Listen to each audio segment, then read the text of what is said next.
खड्गे च सुरेन्द्रे च कौशिके पाद संस्पृशि निर्विशेष मनस्काय श्री वीरस्वामिने नमः।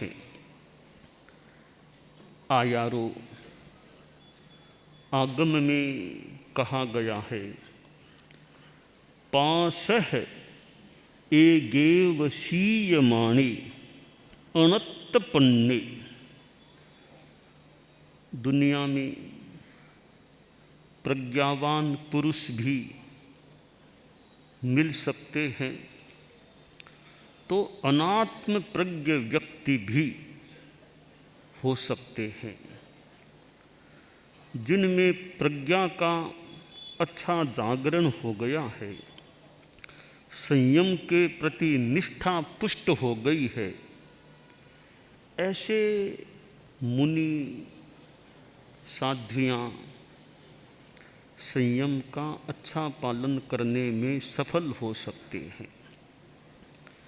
जिनमें प्रज्ञा नहीं, विवेक विशेष नहीं और संयम के प्रति पर्याप्त निष्ठा नहीं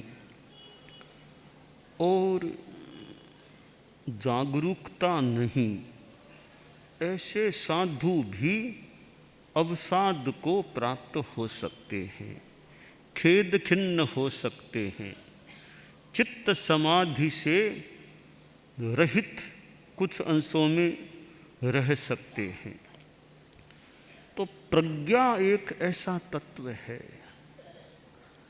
जो हम ज्ञानावरणीय कर्म के क्षयोपशम से संबद्ध रूप में देख सकते हैं कि प्रज्ञा जो ज्ञान रूप में है, अतीन्द्रिय ज्ञान होता है, अवधि ज्ञान, वह भी ज्ञानावरणीय कर्म के क्षयोपशम से होता है। मनः पर्यव ज्ञान होता है, वह भी ज्ञानावरणीय कर्म के क्षयोपशम से होता है।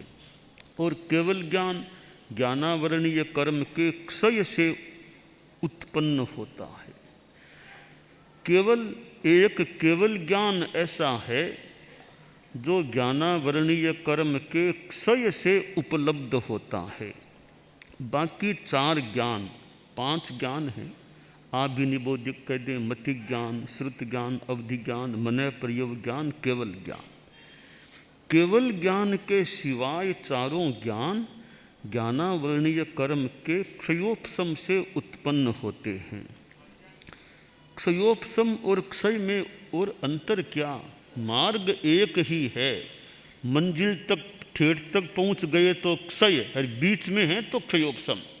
और ज़्यादा फर्क नहीं क्षयोपशम क्षय में कि अधूरापन है, अपूर्णता है, तब तक क्षयोपशम है। पूर्णता आ गई तो क्षय की बात हो गई। मिथ्यात्व पूर्णतया समाप्त हो गया तो क्षायिक सम्यक्त्व, थोड़ा थोड़ा घटा है तो वो क्षयोपशमिक सम्यक्त्व भी हो सकती है। तो प्रज्ञा को हम वैसे ज्ञानावरणीय कर्म के क्षयोपशम के साथ संबद्ध रूप में देख सकते हैं। राग द्वेष मुक्तता साथ में जुड़ जाए, विवेक चेतना जुड़ जाए और चारित्र मोहनीय का क्षयोपशम जुड़ जाए तो संयम के प्रति वो रुझान और वैसी निर्मलता आ जाए तो संयम जीवन का अच्छा पालन हो सकता है। आयारो के भाष्य में कहा गया है कि संयम है प्रज्ञा गम्योस्ति उक्तम चोत्तराध्ययने पन्ना समीक्ष ए धम्मम तत्तम तत्वगणिच्छयम। संयम है वो प्रज्ञा के द्वारा गम्य है। उत्तराध्ययनानि में कहा गया पन्ना समीक्ष ए धम्मम, प्रज्ञा समीक्षा करती है। आज जैसा बताया गया आश्विन शुक्ला चतुर्दशी है और प्रज्ञा पुरुष श्रीमज्जयाचार्य का जन्म दिवस है। हमारे जैन श्वेतांबर तेरा पंथ धर्म संघ के प्रथम आचार्य श्री आद्य अनुशास्ता परम पूजनीय आचार्य भिक्षु हुए। उनका जीवन काल लगभग 78 सितंतर 78 वर्षों का रहा। विक्रम संमत 1860 की भाद्रव शुक्ला त्रयोदशी को उनका महाप्रयाण हुआ, देहावसान हुआ। उसके 1 महीने के बाद या 1 महीना 1 दिन कह दें, भाद्रव महीना गया, आश्विन आया, कृष्ण पक्ष गया, शुक्ल पक्ष आया और आश्विन शुक्ला चतुर्दशी को श्रीमज्जयाचार्य प्रकट हुए, एक शिशु के रूप में प्रकट हुए। और 10 वर्ष पूरे होने से पहले पहले ही वे दीक्षित हो गए, संत बन गए। और हमारे धर्म संघ के एक संत थे, तो भी मानो एक अच्छे संत थे। और आगे जाकर वे युवाचार्य भी, अग्रणी भी बने, युवाचार्य भी बने। और बाद में वे लगभग 48 वर्ष की उम्र में हमारे धर्म संघ के आचार्य बन गए। आचार्य भिक्षु के बाद दूसरे भारमल जी स्वामी आचार्य, तीसरे रायचंद जी स्वामी। रायचंद जी स्वामी आचार्य प्रवर के उत्तराधिकारी श्रीमज्जयाचार्य हुए। उनको प्रज्ञा पुरुष कहा गया है। हम उनके ग्रंथों को पढ़ते हैं तो लगता है उनमें श्रुत बहुत प्रगाढ़ मात्रा में, अच्छी मात्रा में था, बाहुश्रुत्य था। और ज्ञान में लगता है गहराई थी और तार्किक क्षमता भी उनकी संभवतः काफी प्रखर अच्छी थी।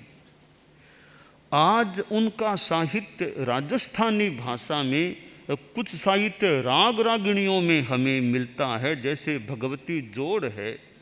भगवती सूत्र जो हमारे 32 आगमों में सबसे बड़ा विशाल काय आगम है, उस पर राजस्थानी भाषा में व्याख्या करने वाले, अर्थ बताने वाले वो ग्रंथ भगवती जोड़, उसके निर्माता श्रीमज्जयाचार्य। एक ग्रंथ राजस्थानी भाषा में इतना बड़ा उन्होंने रचा है, थोड़ा आश्चर्य सा, इतना बड़ा ग्रंथ रच दिया। राग रागिणी भी है उसमें। उसके सिवाय और भी उनके अनेक ग्रंथ हैं, सिद्धांत पर, तत्वज्ञान पर, कुछ भक्ति पर भी हैं। 24 तीर्थंकरों की भक्ति में उनका 24 गीतों वाला, पद्यों वाला वो 24 ही ग्रंथ है, जो सुबह सुबह हम लोग अपने मुख पर उसको लाया करते हैं। एक एक तीर्थंकर पर एक एक गीत। बड़ा सुंदर ग्रंथ है, छोटा है पर सुंदर है। सुंदर इसलिए मैंने कह दिया, मानो उसमें भक्ति तो है ही है, भक्ति के साथ साथ तत्वबोध की बात भी कुछ आई है, अध्यात्म साधना की बात भी आ गई है। तो कुल मिलाकर एक सुंदर ग्रंथ, उपयोगी ग्रंथ वह बन पड़ा है। आराधना ग्रंथ भी है। इधर ये प्रश्नोत्तर, तत्वबोध, झीणी चर्चा आदि उनके ग्रंथ हैं।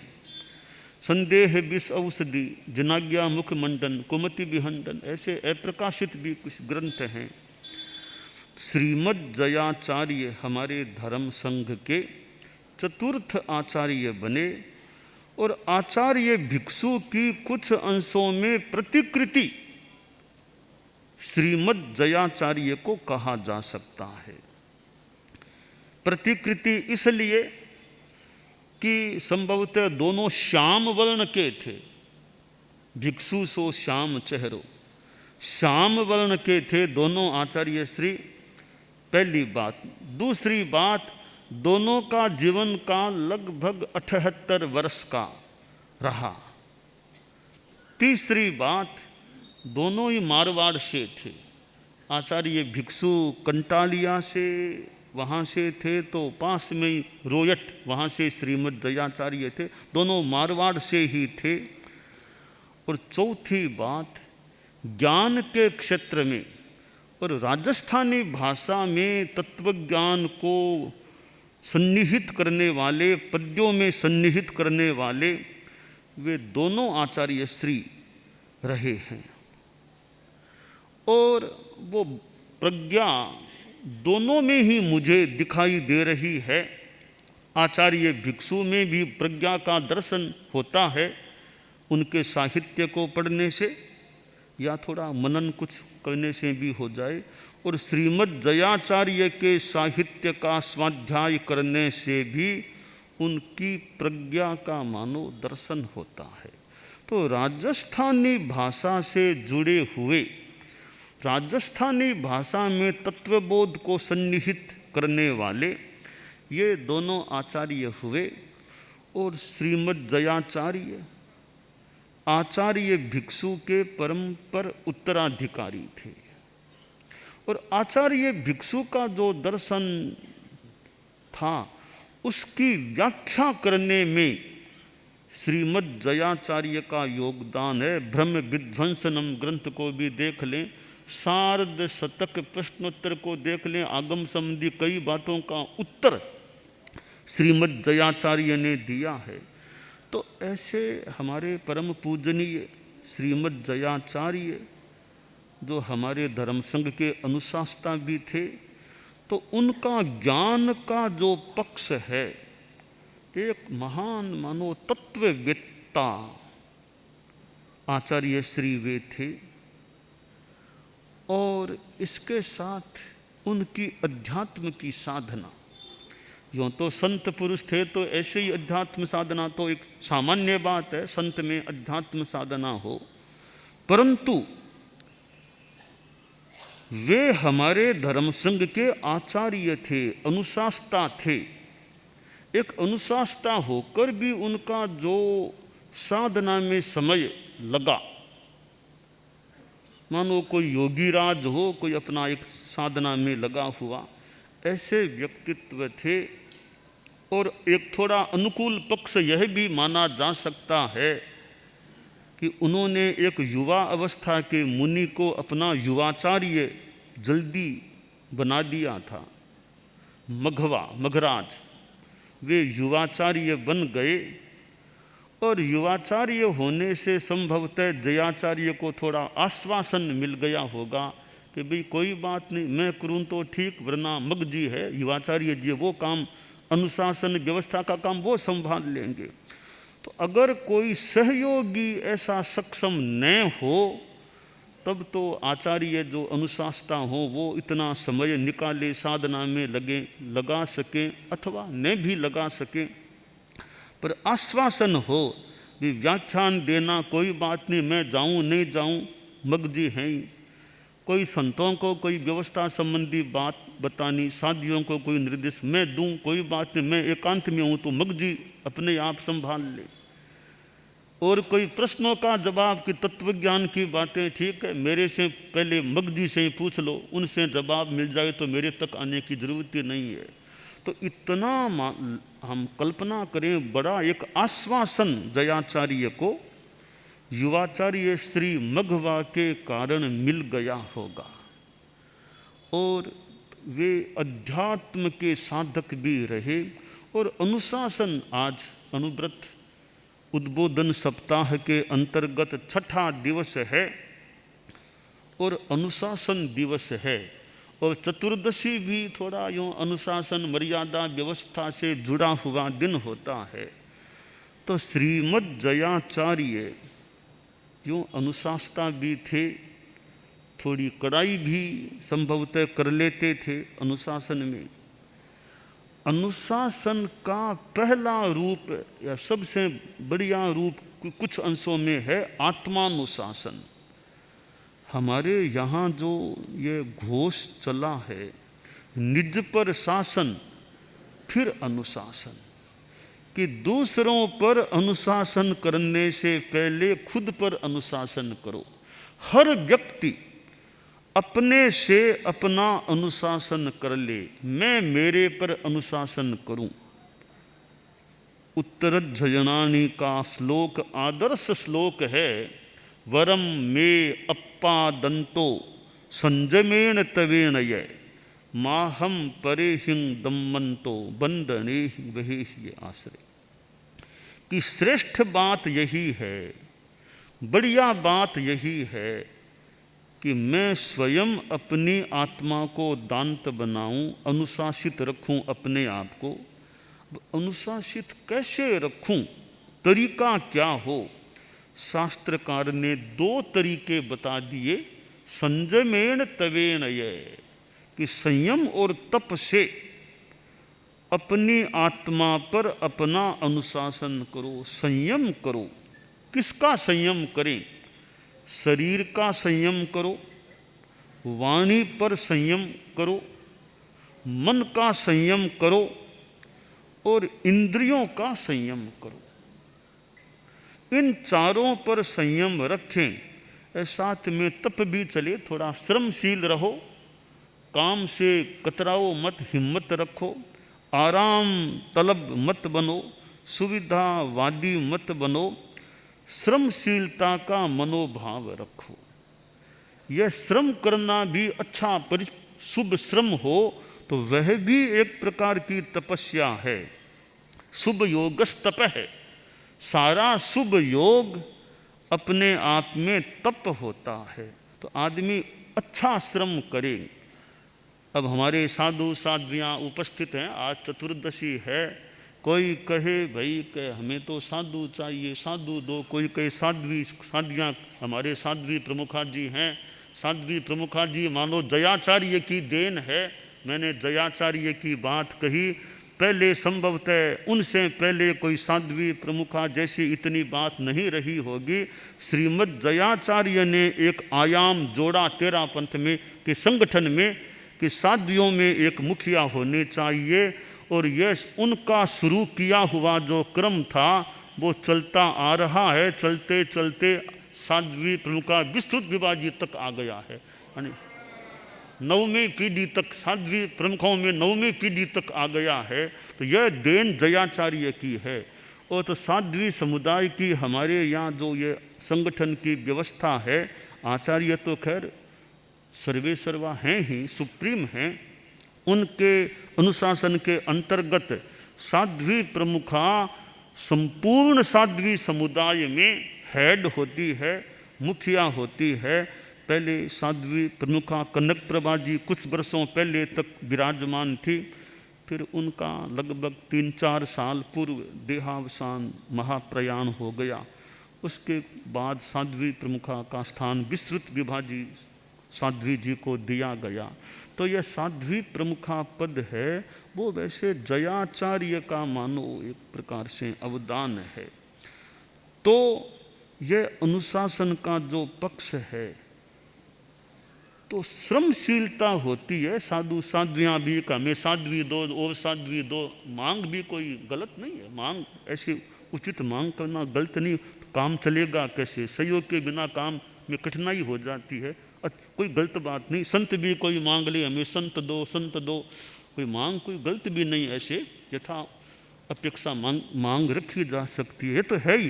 पर साथ में हमारी श्रमशीलता कि भाई 2 हाथ 2 पाँव 4 हमारे नौकर हैं। 2 हाथ 2 पाँव कि हाथों से श्रम करते रहें, पैरों को काम में लेते रहें। कि ज़्यादा जितना मैं स्वयं सक्षम हूँ, अनुकूलता है परिस्थिति की भी, तो अपना स्वावलंबी ज़्यादा जीवन जीऊँ। मैं दूसरों पर ज़्यादा अनपेक्षित अवांछनीय निर्भर न बनूँ। आत्मनिर्भर स्वावलंबी ज़्यादा से ज़्यादा रहूँ। अपना काम अपने हाथ से कर लो, अपने कपड़े खुद धोवो यथा औचित्य, और अपना काम खुद कर लो, पानी अपना खुद लेके पी लो। तो हमारे हाथों का पैरों का श्रम भी हो जाएगा, स्वावलंबिता रहेगी, पर निर्भरता भी कम रहेगी। तो ये श्रमशीलता है, अच्छा श्रम करना, ये भी शुभ योग है, तो यह भी एक तप हो जाता है। तो अनुशासन में अपने आप पर अनुशासन करना, तो संयम रखें शरीर का, वाणी का, मन का, इंद्रियों का, और साथ में तपस्या चले। हमारे कल भी कितनी चारित्रात्माओं ने यह उपवास किया होगा। आचार्य भिक्षु की तो वैसे मासिक पुण्यतिथि, और कितनों ने उपवास किया होगा। तो यह तप है, यह भी अच्छा है कि शरीर को मान जाए, अनुकूल हो, कोई कठिनाई न हो, तो महीने में 1, 2, 3 उपवास करना अच्छा रह सकता है। तो उपवास करना भी तप है, और भी स्वाध्याय आदि भी तप हैं। तो संयम और तप के द्वारा, तपस्या के 12 भेदों में अनशन, उनोद्री आदि आदि हैं, रस परित्याग भी है, विगय वर्जन करें, तप का भेद है। और अपने इंद्रियों पर अनुशासन रखने में सहायता मिल सकती है खाद्य संयम से। तो संयम और तप के द्वारा अपने आप पर अनुशासन करो। जो स्वयं पर अनुशासन कर सके वो दूसरों पर भी अनुशासन करे, तो एक उपयुक्त हो सकता है। और केवल दूसरों पर अनुशासन करना, चाहे खुद पर अनुशासन खुद का नहीं है, तो दूसरों पर अनुशासन की अर्हता भी है या नहीं, एक प्रश्न चिन्ह है, शायद नहीं है। तो हम स्वयं पर अनुशासन करें। अनुशासन दिवस अनुव्रत उद्बोधन सप्ताह के अंतर्गत है। तो ये आत्मानुशासन, सेल्फ डिसिप्लिन, सेल्फ कंट्रोल, अपने आप पर अपना हम कंट्रोल करें। फिर दूसरों पर भी अनुशासन की आवश्यकता रह सकती है, तो दूसरों पर अनुशासन करने का जिम्मा मिले, मौका मिले, उसको बखूबी निभाने का प्रयास करें। मुझे दायित्व मिला है कि दूसरों पर यथा योग्य अनुशासन करना, व्यवस्था देना, प्रबंधन करना, प्रशासन करना, तो वो भी मैं अच्छे तरीके से करूं। श्रीमद् जयाचार्य एक अनुशासता व्यक्तित्व भी थे। बात का, प्रसंग का सारांश या भाव यह है, आचार्य श्री जीतमल जी यानी जयाचार्य संभवतः लाडनू में विराजमान थे। तो हो सकता है व्याख्यान और से थोड़ी निवृत्ति ले रखी होगी कि भाई मगजी है, ये कोई खास बात नहीं। तो मघवा व्याख्यान दे रहे थे, और वो हो सकता है आचार्य श्री ने भी व्याख्यान थोड़ा सुना होगा या शब्द कान में पड़े होंगे। हो सकता है थोड़े व्याख्यान से संतोष नहीं हुआ होगा। तो पास में साध्वी जी बैठी थी, साध्वी गुलाबा जी। वो साध्वी जी मगवा की बहन होती थी, भाई भी साधु और बहन भी साध्वी थी। तो गुलाबा जी वो भी एक सौभाग्यशालिनी मानो साध्वी थी। हमारे धर्म संघ में आज तक के 265 से वर्षों से अधिक समझ के इतिहास में कितने साधु साध्वियाँ दीक्षित हो गए हैं। सारे साधु साध्वियों में, आचार्यों में सबसे कम उम्र में दीक्षित होने वाली चारित्रात्मा साध्वी गुलाबा जी हैं। आज तक उनका कीर्तिमान कोई तोड़ नहीं सका, न उनसे पहले न उनसे बाद में कोई भी। यानी 8 वर्ष भी हुए नहीं थे जन्म के बाद, 8 वर्ष पूरे होने से पहले पहले ही उनकी साध्वी दीक्षा हो गई थी। तो रिकॉर्ड है, अद्वितीय साध्वी हैं दीक्षा कम उम्र में लेने वालों में। तो जयाचार्य का सान्निध्य प्राप्त था, और जयाचार्य का डिक्टेशन लेने का मौका भी साध्वी गुलाबा जी को मिला था। जयाचार्य फरमाते, वो साध्वी जी डिक्टेशन नोट कर लेती। तो वो साध्वी जी पास में थी, इधर उनके भाई व्याख्यान दे रहे थे। जयाचार्य ने फरमाया कि गुलाबा व्याख्यान तुम दो, तुम जाकर व्याख्यान दो। मगजी क्या इतना बढ़िया व्याख्यान नहीं दे रहे, तुम व्याख्यान दो। अब साध्वी जी के सामने समस्या हो गई कि मगवा को उठा करके मैं व्याख्यान दूं, यह थोड़ा व्यवहार में भी यूँ फूटरा नहीं लगेगा, और इधर आचार्य श्री का निर्देश है तुम व्याख्यान दो।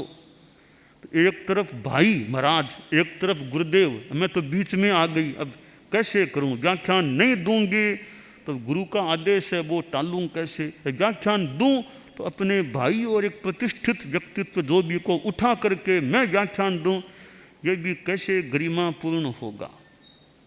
तो साध्वी जी ने मानो कोई रास्ता, कोई प्रज्ञा कह दें, उपज कह दें, एक निवेदन कर दिया कि गुरुदेव कई दिन हो गए आपका प्रवचन हमने सुना ही नहीं, कि कई दिन हो गए आपका व्याख्यान सुना ही नहीं है, आज कृपा करके आप पधारो, हम आपका व्याख्यान सुने। आज बड़ा सुंदर रास्ता निकाला, साध्वी जी को धन्यवाद देना चाहिए।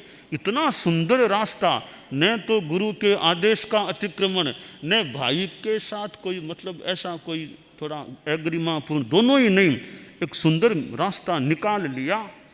वो प्रज्ञा जैसी बात मान ले कैसे उपज जाती है। तो कहा गुरुदेव आज आप कृपा कराओ, हम आपका व्याख्यान सुने आज। तो वो साध्वी जी की बात को परम पूज्य आचार्य श्रीमद जयाचार्य बाबा ने स्वीकार कर, ठीक है आज हम चलती हैं व्याख्यान में। तो व्याख्यान में खुद पधारे, मगवा तो वहाँ थे ही, पधारे और उलाहना दिया कि क्या व्याख्यान देते हो, ऐसे क्या बोल व्याख्यान देना जानते नहीं, ऐसे कुछ फरमा दिया। तो गुरु हैं, अब गुरु हैं, माइट हैं, गुरु हैं, फरमा दे। गुरु के उलाहने को बुरा दोरा नहीं मानना चाहिए, अन्यथा नहीं, गुरु ने फरमा दिया तो फरमा दिया, कोई बात नहीं। हमारे माइट है, हमारे आचार्य हैं, हमारे अनुशास्ता हैं, हमारे श्रद्धेय हैं, परम श्रद्धेय हैं। तो कब कब मौका मिलता होगा गुरु के उलाहने का, हालांकि क्यों मिले किसी को उलाहना, पर मिल जाए उसको पॉजिटिव रूप में, अच्छे रूप में भी गुरु ने फरमा दिया। सिरोधार्य करना चाहिए, विनय रखना चाहिए। ऐसा नहीं कि गुरु ने कह दिया तो थोड़ा सामने बोलना शुरू कर दे, वो नहीं करना चाहिए। गुरु हैं, बिना गलती भी फरमा दिया, ठीक है, स्पष्टीकरण मौके पर दे सकेंगे। अभी फरमा दिया, अभी हाथ तो जोड़ लें, हाथ जोड़ लें, आप फरमा रहे हो, सुन ले, विनय भाव से सुन लें। जो भी स्पष्टीकरण है, क्लेरिफिकेशन है, मौका आने पर बाद में दे सकेंगे। अभी तो सुन लो, जो गुरु फरमा रहे हैं सुनो। तो मघवा ने भी मानो गुरु के उलाहने को शिरोधार्य किया। एक संस्कृत का श्लोक आता है, गीर्भिर गुरूणाम परुषाक्षराभिः प्रताड़िता यान्ति नराम या तिरस्कृता यान्ति नरामहत्वम् अलब्धसानोत्कर्षणा नृपाणां न जातु मौलौ मणयो वसंती। श्लोक में कहा गया है कि जो गुरु हैं उनकी कठोर अक्षरों वाली, कठोर शब्दों वाली डांट पड़े, प्रताड़ना मिले, तिरस्कार मिले, गुरुओं की डांट मिले, उस डांट को जो विनय भाव से, समभाव से सहन कर लें, वे शिष्य महत्व को प्राप्त हो जाते हैं, महानता को प्राप्त हो जाते हैं। जैसे राजा के मुकुट में कौन से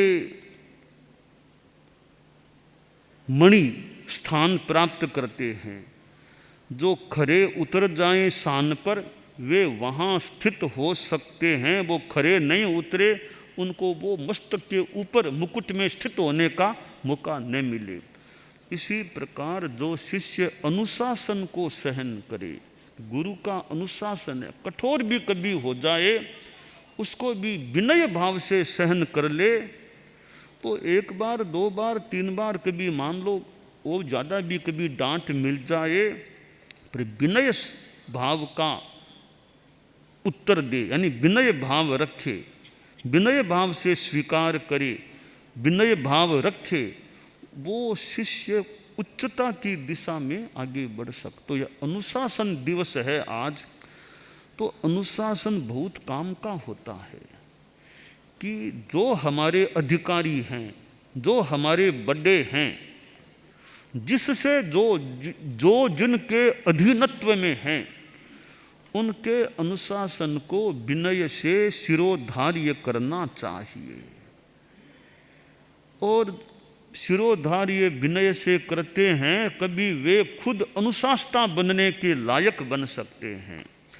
तो अनुशास्ता, दूसरों पर अनुशासन करने वाले को पहले खुद पर अनुशासन करने का प्रयास करना चाहिए। स्वानुशासी, आत्मानुशासी बनना चाहिए। तो मघवा को थोड़ा उलाहना कह दें, डांट कह दें, जयाचार्य ने दी। और मघवा तो एक बीतरा कल्प के रूप में कहा गया, बीतरा कल्प आचार्य मघवा।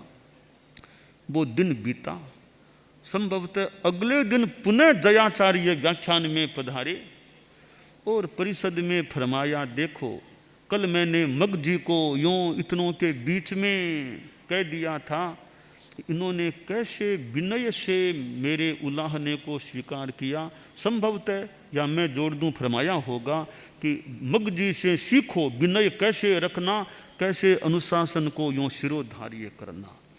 तो जयाचार्य एक अनुशास्ता थे। और देखिए आचार्य तो युवाचार्य को भी कभी थोड़ा उलाहना, थोड़ा ज़्यादा जैसा मौका उलाहना दें तो दे दें, क्योंकि युवाचार्य हैं, वैसे तो बहुत बड़े व्यक्ति हैं युवाचार्य, आचार्य की दूसरी देह के समान हैं, परंतु सर्वोपरि आचार्य हैं। तो वे युवाचार्य को भी उलाहना दे दें, तो युवाचार्य को भी दे दें, फिर औरों की तो बात ही क्या है, औरों को भी दे सकते हैं। तो यह अनुशासन दिवस जो आज है कि अनुशासन को हम कैसे सहन करें, कैसे विनय भाव से सहन करें, अयथार्थ भी स्वीकार नहीं करना और अनुशासनहीनता भी नहीं करना। तो जयाचार्य एक अनुशासन करने वाले भी थे और हमारे धर्म संघ में संगठन के ढांचे में कुछ परिवर्तन लाने वाले भी श्रीमद् जयाचार्य थे कि कैसे सिंघाड़ों की व्यवस्था हमारे साध्वी प्रमुखा जी विराजे आपकी पीढ़ी में, सरदारान जी, महासती सरदारान जी तो आपकी पीढ़ी में प्रथम थी। तो वो सिंघाड़ों की व्यवस्था और वो कैसे उन्होंने भी एक योगदान सहयोग दिया, काम किया, क्योंकि आचार्य श्री को साध्वियों की व्यवस्था में थोड़ा साध्वी प्रमुखा का सहयोग भी अपेक्षित हो सकता है। तो महासती सरदारान जी और सरदारान जी जयाचार्य की मानो कृपा पात्र साध्वी कह दें, जो भी कृति कह दें, कि गृहस्थावस्था से ही मानो एक जयाचार्य की कृपा, और दीक्षा लेने के बाद भी उनको जयाचार्य का या जीत मुनि का या युवाचार्य श्री जीत का एक नैकट्य मिला, जो भी। तो ऐसे वो प्रथम हमारे मुखिया साध्वी समुदाय में ऑफिशियल यों रूप में सरदारान जी को माने। तो ऐसे जयाचार्य जिन्होंने की व्यवस्थाओं में परिवर्तन की, बड़े बड़े ग्रुप हैं उनको कैसे एक छोटे या एक समुचित रूप में स्थापित करना, पुस्तकों की व्यवस्था आदि ऐसे जो कार्य उन्होंने किए। लगभग 30 वर्षों का उनका आचार्य काल रहा और लगभग 14 वर्षों का उनका युवाचार्य काल रहा। तो युवा उससे पहले अग्रणी भी रहे। और मुनिश्री हेमराज जी स्वामी को मानो मौका मिला भावी आचार्य को अपने पास रखने का, कुछ प्रशिक्षित करने का, जो भी कह दें, वो हेमराज जी स्वामी को सौभाग्य कह दें मौका मिला। एक भावी आचार्य उनके सामिप्य में, उनके सानिध्य में निर्माण की दिशा में आगे बढ़े। तो मुनिश्री हेमराज जी स्वामी भी हमारे धर्म संघ के महान एक संत हुए हैं और जयाचार्य के विद्या गुरु के रूप में मुनिश्री हेमराज जी स्वामी थे। तो बहुत छोटी उम्र में जीत मुनि संत बन गए थे और हमें एक महान व्यक्तित्व जो आज के दिन जन्मा हुआ व्यक्तित्व था वो हमारे धर्म संघ को मिला था। और वे चतुर्थ आचार्य थे, पांचवें उनके उत्तराधिकारी मघवा बने। तो आचार्य युवाचार्य का एक जोड़ी का क्रम होता है कि आचार्य है, साथ में पास में युवाचार्य भी हैं। तो स्वामी जी भारमल जी स्वामी थे, जयाचार्य मघवा थे, फिर हमने आचार्य तुलसी युवाचार्य महाप्रज्ञ जी को भी एक जोड़ी के रूप में देखा। और गुरुदेव तुलसी ने बाद में पद विसर्जन भी कर दिया और फरमाते तुलसी में महाप्रज्ञ को देखो, महाप्रज्ञ में तुलसी को देखो। यानी इतने अंशों में वो अभेद की बात। तो आचार्य हों और युवाचार्य भी हों तो संघ में दोनों विराजमान होते हैं। तो आचार्य को भी यथा अपेक्षा सहयोग भी मिल सकता है और आचार्य के सान्निध्य में युवाचार्य को रहने का मौका मिले, ये उनके लिए भी बहुत अच्छी बात हो सकती है कि मैं आचार्य श्री के सान्निध्य में रह रहा हूँ। तो चिंतन में, मंथन में, कार्य में, सहयोग में या कुछ अनुभव लेने में, प्रशिक्षण लेने में, सुझाव देने में हमने आचार्य श्री तुलसी और महाप्रज्ञ जी गुरुदेव की जोड़ी को देखा था। पास में विराज जाते आचार्य श्री विराजते, पास में युवाचार्य श्री विराज जाते, बाद में भी आचार्य श्री बन गए, गुरुदेव तुलसी गणाधिपति बन गए थे। तो यह जयाचार्य के जीवन से हम ज्ञान प्रज्ञा की बात को भी ग्रहण करने का प्रयास कर सकते हैं। तत्वज्ञान जो जयाचार्य के पास था, भिक्षु स्वामी के पास था, जयाचार्य के पास था, राजस्थानी भाषा में जो ग्रंथों का निर्माण हुआ है वह एक विशेष उपलब्धि है। राजस्थानी भाषा की दृष्टि से भी एक विशेष बात है कि इतना साहित्य राजस्थानी भाषा में पद्यों में रचा हुआ हमें आचार्य भिक्षु और श्रीमद जयाचार्य का मिलता है। आचार्य श्री तुलसी ने भी राजस्थानी भाषा में साहित्य रचना की है। उनके समय में तो हिंदी भी इतनी प्रचलित हो गई थी, तो उनका साहित्य हिंदी में भी बहुत है, थोड़ा संस्कृत में भी है। आचार्य श्री महाप्रज्ञ जी का तो कितना साहित्य है, हिंदी में तो खैर है ही है, और इधर संस्कृत भाषा में भी देखिए, और अनुवाद तो और भी भाषा में।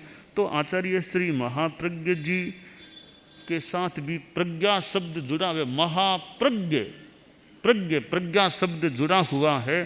तो जो शास्त्र में कहा गया अनत्त पन्ने पासह एगेव सीयमाने अनत्त पन्ने, जो प्रज्ञा आत्म प्रज्ञा से रहित होते हैं वे अवसाद को प्राप्त हो जाते हैं। तो ये आज चतुर्दशी है, सर्व साधु साध्वियाँ, 5 महाव्रत, 5 समिति और 3 गुप्ती की अखंड आराधना करें। ईरिया भाषा ऐसना में विशेष सावधान रहें, चलते समय बात न करें, सावध्य भाषा न बोलें, शुद्ध आहार भी दाता का अभिप्राय देख कर हठ मनुहार से लें, वस्त्र पात्र आदि लेते व रखते समय तथा पूंजने व परखने में पूर्ण सावधानी बरतें, प्रतिलेखन व प्रतिक्रमण करते समय करते हुए बात न करें। यह एक साधु की चर्या आचार एक पैराग्राफ में समाविष्ट हो गई है कि महाव्रत समितियाँ गुप्तियाँ इनमें जागरूक रहना हमारा धर्म है। और हमारे नवदीक्षित साधु हैं, नवदीक्षित ये साध्वियाँ समणियाँ हैं जो 3 सितंबर को इसी चतुर्मास में 17 दीक्षाएँ हुई थी। 1 महीना व्यतीत हो चुका है, दूसरा महीना पर्याय का चल रहा है। तो हमारी जो चर्या इरिया समिति आदि आदि हैं, नवदीक्षित साधु साध्वियाँ समणियाँ भी अपनी विधि चर्या के अनुसार संयम के प्रति जागरूक रहें कि बहुत बड़ा भाग्य होता है किसी को यह संयम पर्याय मिले, बहुत बड़ा भाग्य हो तो ऐसी स्थिति उपलब्ध हो सकती है। तो इस संयम के प्रति नवदीक्षितों में भी अच्छी जागरूकता रहे, अच्छे संस्कार लेने का प्रयास चलता रहे। 6 महीनों का जो पाठ्यक्रम बना हुआ है उसकी भी अभ्यास की स्थिति अच्छी चले, 6 महीनों में पूरा जो पाठ्यक्रम निर्धारित है वह क्रम संपन्न हो जाए। नवदीक्षित समनिया भी अपना जो भी पाठ्यक्रम जो भी हो 6 महीनों का वैसे संभवतः है, उसका अध्ययन करने का अच्छा व्यवस्थित क्रम चलाने का प्रयास करें तो यह संयम जीवन मिला है, बहुत अहोभाग्य की बात है। बस इसका पालन हम अच्छा करने का प्रयास रखें तो हमारे लिए ये कल्याण की बात हो सकती है। इनके सिवाय भी और भी हम सभी चारित्रात्माएं हैं, समणियाँ भी हैं कि हम अपने इन महाव्रतों, समितियों, गुप्तियों के प्रति जागरूक रहें और स्वाध्याय ध्यान का जितना यथा योग्य अभ्यास करते रहें। हम आगम स्वाध्याय भी यथा योग्य करें। कल तो पूर्णिमा है, कल आगम का पूर्णिमा भी एकम भी साथ ही है, तो हमारे विधि है आश्विन मास की शुक्ला पूर्णिमा और कार्तिक मास की कृष्णा एकम, इन 2 दिनों में आगम स्वाध्याय वर्जित है। आषाढ़ शुक्ला पूनम और श्रावण कृष्णा एकम, उन 2 दिनों में भी आगम स्वाध्याय वर्जित। और हमारी परंपरा में भाद्रव शुक्ला पूर्णिमा, आश्विन कृष्णा एकम, इन 2 तिथियों में भी आगम स्वाध्याय निषिद्ध है। कार्तिक शुक्ला पूर्णिमा, मृगशल कृष्णा एकम, इन 2 दिनों में भी आगम स्वाध्याय प्रतिषिद्ध है। इधर चैत्र शुक्ला पूर्णिमा, वैशाख कृष्णा एकम, इन 2 तिथियों में भी आगम स्वाध्याय का निषेध है। तो आभा काचे पूर्णिमा कम दिन रात स्वाध्याय है। तो यह बात तो कल दोनों तिथियां एक साथ ही है, तो एक ही दिन का आगम स्वाध्याय है। पूनम भी कल और एकम भी कल आगे भेड़ी हैं, तो कल हमें स्वाध्याय आगम का हमारे लिए निषिद्ध है। छोटे संत और भी सीखना करने वाले साधियाँ समनियाँ जो भी हों, कल नहीं सीखना करना होता है। और आज चतुर्दशी है, पर पक्षी भी आज है हमारा, आज 12 लोगस का ध्यान वाला प्रतिक्रमण है, तो पक्षी भी आज है। तो ये हमारी साधुचर्या की चीज़ें हैं। तो यह चर्या आ गई।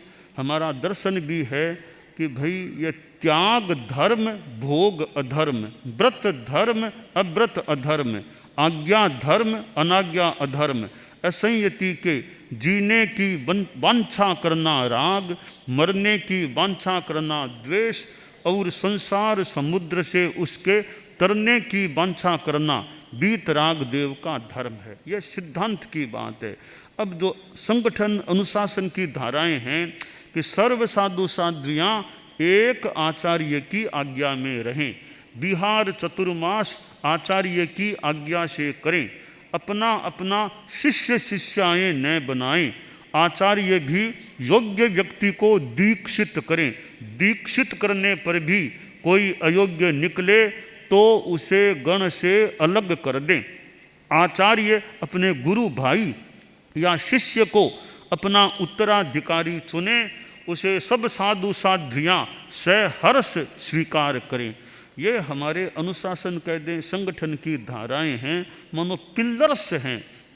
ये संगठन की पिल्लर स्तंभ के समान है कि सभी साधु साध्वियों एक आचार्य की अनुशासना में रहें, कि 2, 3, 4 नहीं, आचार्य एक ही हो, और शिष्य शिष्याएं भी एक ही आचार्य की हों। विहार किधर करना, चतुर्मास किधर करना, यह भी आचार्य का जहाँ निर्देश इंगित उधर करना। और अपना यह दीक्षा का क्रम हो तो दीक्षा भी योग्य व्यक्तियों को देना, अयोग्यों को नहीं देना। और उत्तराधिकारी जिसको आचार्य बनाएं उसको सब सहर्ष स्वीकार करें। तो ये हमारे संगठन की धाराएं हैं। तो इनके प्रति हमारी जागरूकता और कुछ तो मानो सहज हो गई है, सहज ऑटोमेटिक ये धाराएं इतनी अभ्यस्त हो गई है कि वो सहज है कि बस एक आचार्य का अनुशासन, शिष्य शिष्याएं बनाना नहीं।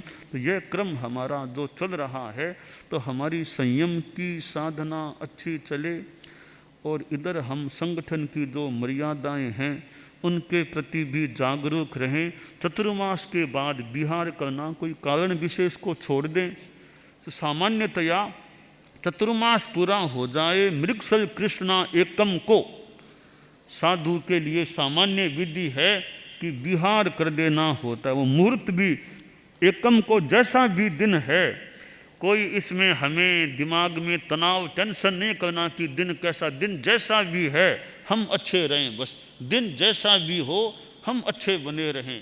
तो मुहूर्त को लेकर दिन आज का ठीक नहीं, दिन ठीक बेठीक कुछ नहीं है, एकम आ गई है, तुम सक्षम हो और निर्देश के अनुकूल बात है तो विहार करो, एकम को विहार कर देना। हाँ, चाहो तो देख लो एकम के दिन में कौन सा समय बढ़िया है, वो भले देख लो।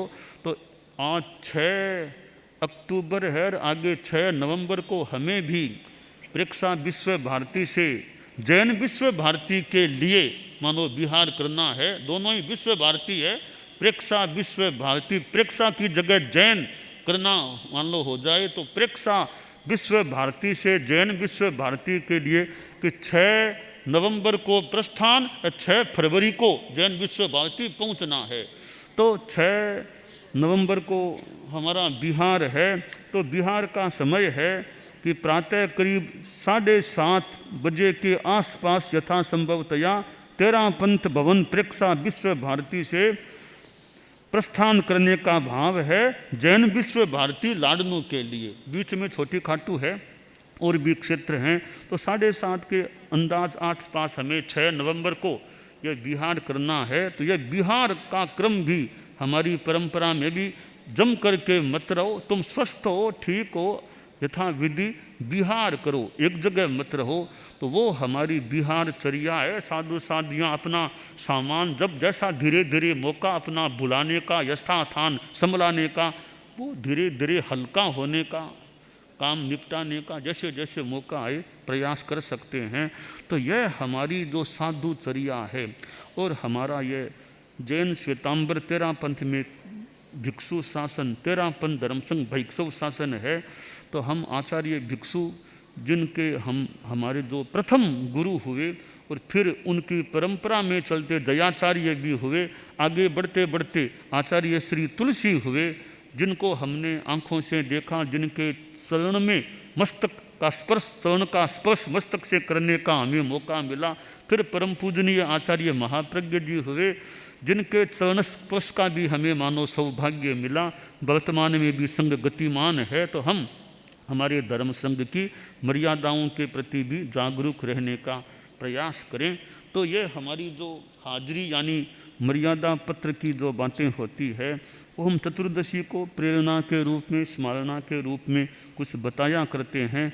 तो वे मर्यादाएं हमारे लिए माननीय हैं, सम्माननीय हैं। गण की एकता के लिए यह आवश्यक है कि उसके साधु साधियों में सिद्धांत या परूपणा का कोई मतभेद न हो। इसीलिए भिक्षु स्वामी ने कहा है, कोई श्रद्धा, आचार, कल्प या सूत्र का कोई विषय अपनी समझ में न आए अथवा कोई नया प्रश्न उठे, वह आचार्य व बहुश्रुत से चर्चा जाए, किंतु दूसरों से चर्च कर उन्हें शंकाशील न बनाया जाए। आचार्य व बहुश्रुत साधु जो उत्तर दे वह अपने मन में जचे तो मान ले, न जचे तो उसे केवली गम्य कर दें, किंतु गण में भेद न डालें, परस्पर दलबंदी न करें। तो ये हम चारित्रात्माओं के लिए ध्यातव्य है कि हमारे मन में कोई जिज्ञासा बात उठे तो कोई बात नहीं, बुद्धि है, प्रज्ञा है, तो जिज्ञासा होना अच्छी बात हो सकती है। भी यह बात कैसे, उसे समझने का प्रयास करें, बहुश्रुतों से करें, आचार्य से मौका उनसे करें। वो जो समाधान दे फिर भी न जचे तो केवली गम्य कर दो, पर गढ़ में तोड़ा फाड़ी भेद डालने का प्रयास न करें। और मेरा तो यहाँ तक मानना है कि बहुश्रुत आदि से चर्चा करने पर जचे तो किसी हमारी व्यवस्था में परिवर्तन कर सकते हैं, किसी मान्यता में भी उचित लगे, छोटंग का मानो ठीक लगे, तो किसी तत्वज्ञान के बोल में और में कहीं बहुश्रुतों का और का भी सहमति का क्रम हो और आचार्य स्वयं उनके जच जाए, तो किसी तत्वज्ञान आदि की बातों में, श्रद्धा की बात में कोई परिवर्तन संशोधन भी करना हो तो करें। तो जिसके मन में जिज्ञासा प्रश्न हो तो बहुश्रुत आदि से चर्चा कर सकते हैं और अपने प्रश्नों का उत्तर, पूछने वाले की बात में दम है कि मान्यता में परिवर्तन अपेक्षित हो तो फिर आचार्य प्रवर जैसा ठीक समझें, चर्चा और करके लगे इस तत्व ज्ञान के बोल में, एक श्रद्धा के बोल में ये बैठ नहीं रहा है, या तो केवली गम्य कर दो। अभी केवली जाने वो सत्य है, व्यवहार में जो हमारी संघीय मान्यता उसको ध्यान में रखो।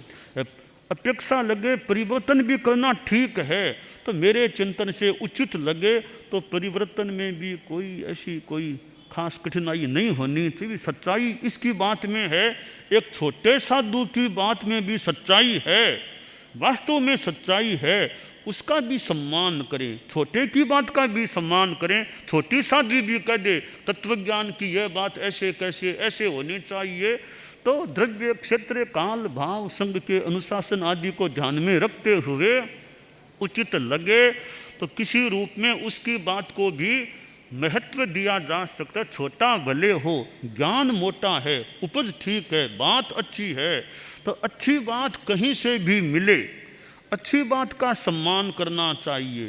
फिर छोटा बच्चा भी हो, अच्छी बात, उसकी सलाह अच्छी है, तो छोटे का भी सम्मान करो।